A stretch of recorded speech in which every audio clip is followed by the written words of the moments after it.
Shalom saudara-saudara yang terkasih dalam Tuhan Yesus Kristus, selamat pagi. Renungan kita pada hari ini diambil dari Roma pasal yang ke-14 ayat 13-19. Judul renungan kita pada hari ini adalah di titik kritis itu. Ketika COVID-19 merebak di Wuhan, berbagai opini marak di media sosial.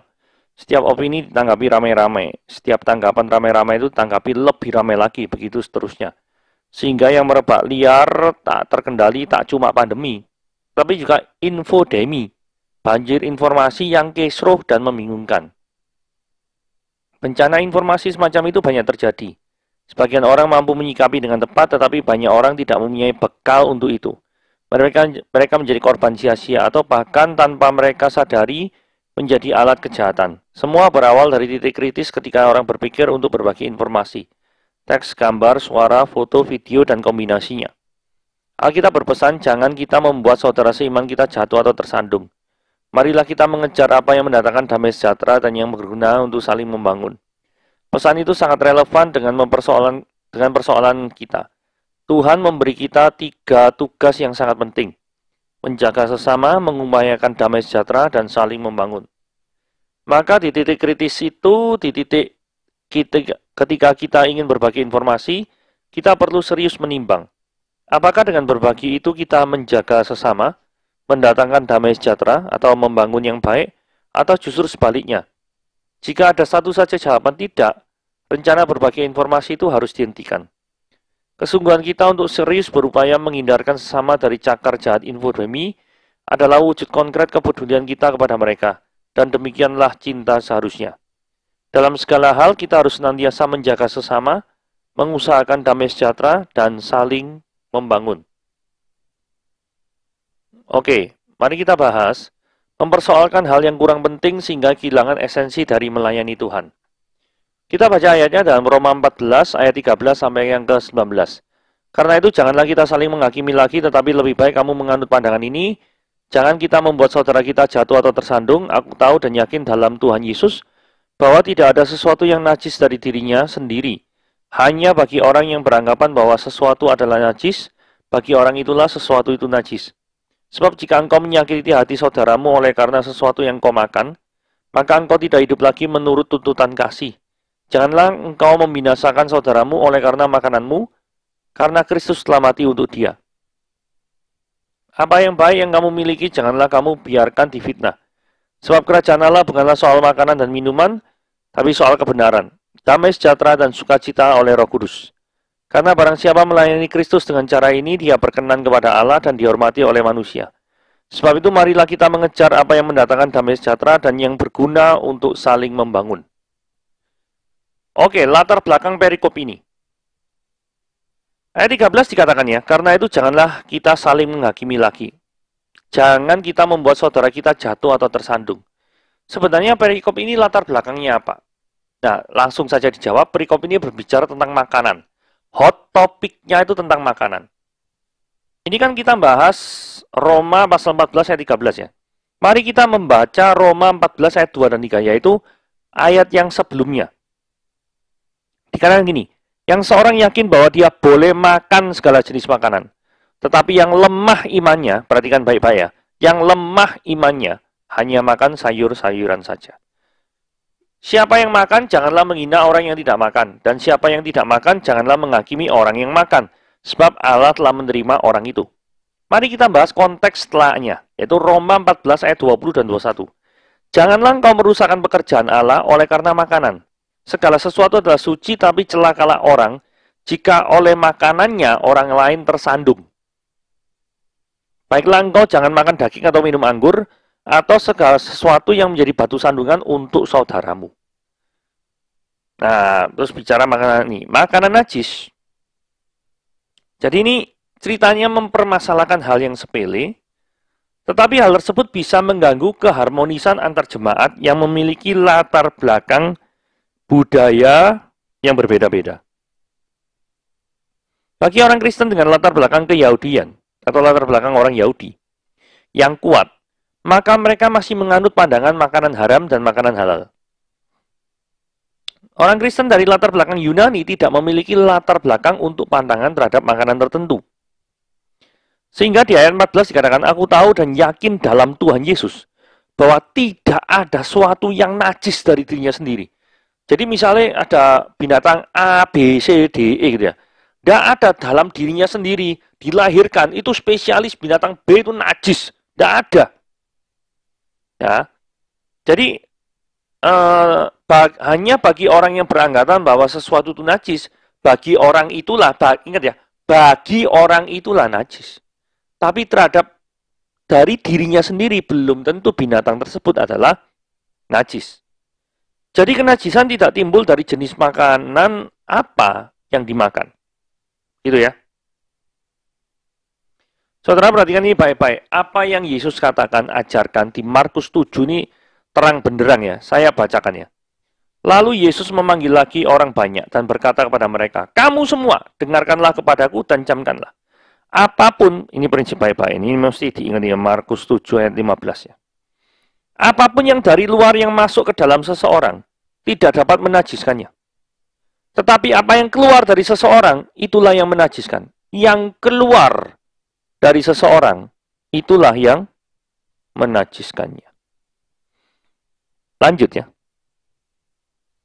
Sesudah dia masuk ke sebuah rumah untuk menyingkir dari orang banyak, murid-muridnya bertanya kepadanya tentang arti perumpamaan itu. Maka jawabnya, apakah kamu juga tidak dapat memahaminya? Tidak tahukah kamu bahwa segala sesuatu dari luar yang masuk ke dalam seseorang tidak dapat menajiskan? Jadi yang dari luar, outside in, jadi yang dari keluar masuk ke dalam, itu tidak dapat menajiskan. Karena bukan masuk ke dalam hati, tetapi ke dalam perut, lalu dibuang ke jamban. Dengan demikian dia menyatakan apa? Semua makanan halal. Jadi gak ada urusannya, karena toh dibuang di jamban kok. Katanya lagi, apa yang keluar dari seseorang, inside out. Dari dalam keluar, inside out. Yang keluar dari seseorang, itulah yang menajiskannya. Sebab dari dalam ini ya, dari hati yang dimaksud. Timbul segala pikiran jahat, percabulan, pencurian, pembunuhan, perzinahan, keserakan, kesehatan, kelicikan, hawa nafsu, iri hati, hujat, kesombongan, dan kebebalan. Dari dalam ini yang keluar itu yang menajiskan orang. Kenapa kamu kok ngeributi apa yang masuk ke dalam? Gak ada urusan. Semua hal-hal jahat ini timbul dari dalam dan menajiskan orang. Jadi ini prinsip ajaran ini Tuhan Yesus. Oke? Ini penting sekali ya.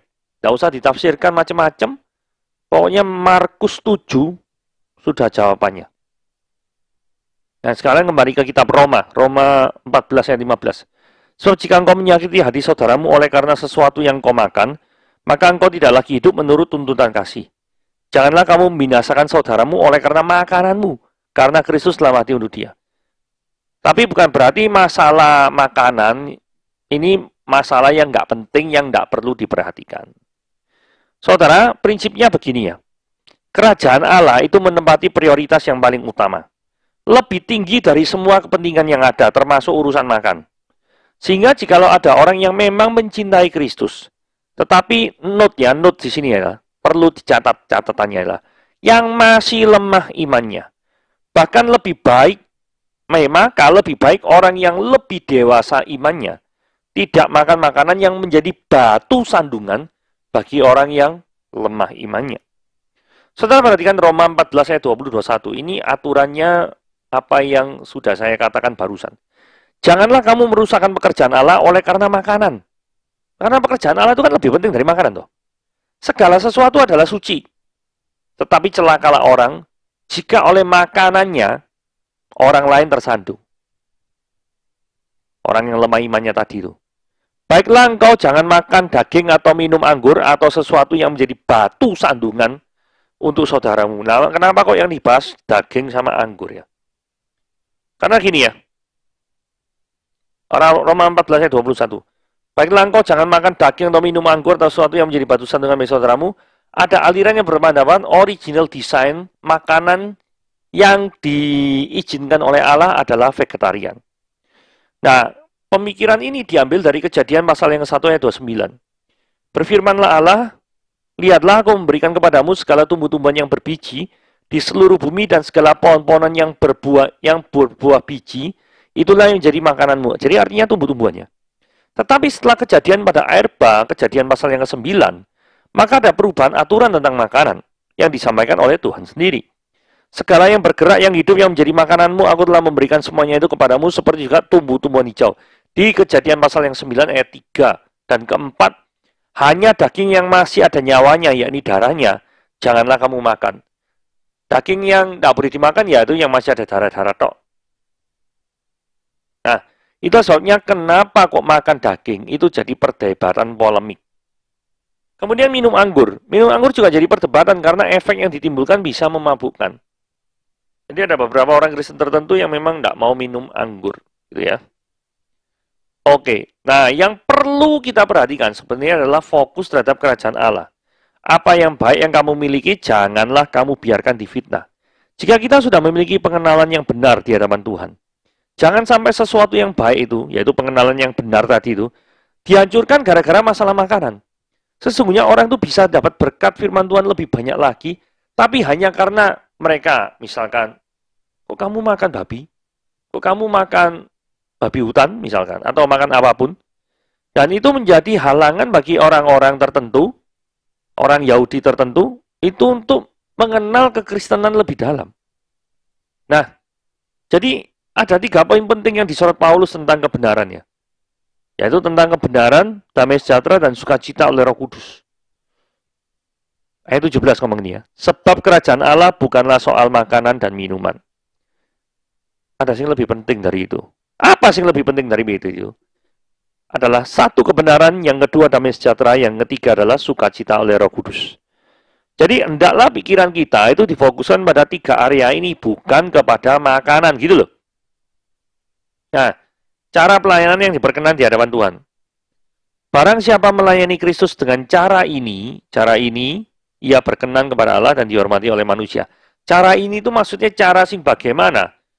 Cara yang pada saat kita tidak makan daging, atau kita rela tidak minum anggur, cara seperti itulah yang diinginkan Tuhan. Karena pada saat kita tidak makan daging atau tidak minum anggur, itu tidak mendukakan hati Tuhan kok. Keuntungannya bagi kita adalah tidak menjadi batu sandungan bagi orang lain. Loh, kamu makan sama minum daging itu ya tidak masalah. Tetapi ada orang lain yang lemah imannya bisa jadi tersandung dan meninggalkan kekristenan gara-gara caramu makan itu. Kan sayang sekali. Mereka yang lemah imannya membutuhkan waktu untuk menerima suatu kebenaran yang berbeda dari selama ini yang mereka yakini. Jadi butuh waktu. Penjelasan, pemahaman, pengenalan dengan Tuhan. Karena mungkin sebelumnya itu percaya makanan dan minuman ini sangat berperan dalam mencapai suatu keselamatan. Tetapi nyatanya ini kok tidak berperan sama sekali. Nah, ini perlu dijelaskan ya. Keuntungan dengan cara pelayanan seperti itu adalah mereduksi perdebatan yang tidak perlu tentang hal-hal sepele dan bisa lebih fokus pada kebenaran, damai sejahtera, dan sukacita. Seperti yang dikatakan oleh Paulus tadi. Gitu ya. Jadi dari sini kita melihat dan belajar bahwa fokus kerajaan Tuhan itu bukan makanan dan minuman, tetapi fokus dan kerajaan Tuhan itu adalah kebenaran, sejahtera, dan sukacita. Hendaklah kita memperhatikan terhadap hal-hal yang demikian. Kalaupun perlu berdebat, ya berdebat di arena seperti itu. Jangan engkau berdebat tentang makanan, minuman yang dibuang ke jamban. Yesus bilang, itu nanti nggak menajiskan orang apapun. Jadi kalau sama-sama percaya Yesus, pegang Markus 7 ya. Sama-sama ini perkataan Yesus ya. Perkataan yang keluar dari mulut Yesus sendiri bahwa tidak perlu. Ini ya. Apa yang keluar dari seseorang itulah yang menajiskan. Apa yang masuk itu nanti masuk ke jamban. Prinsip pentingnya seperti itu. Ingat Markus 7. Oke, itu firman Tuhan pada hari ini. Tuhan Yesus memberkati.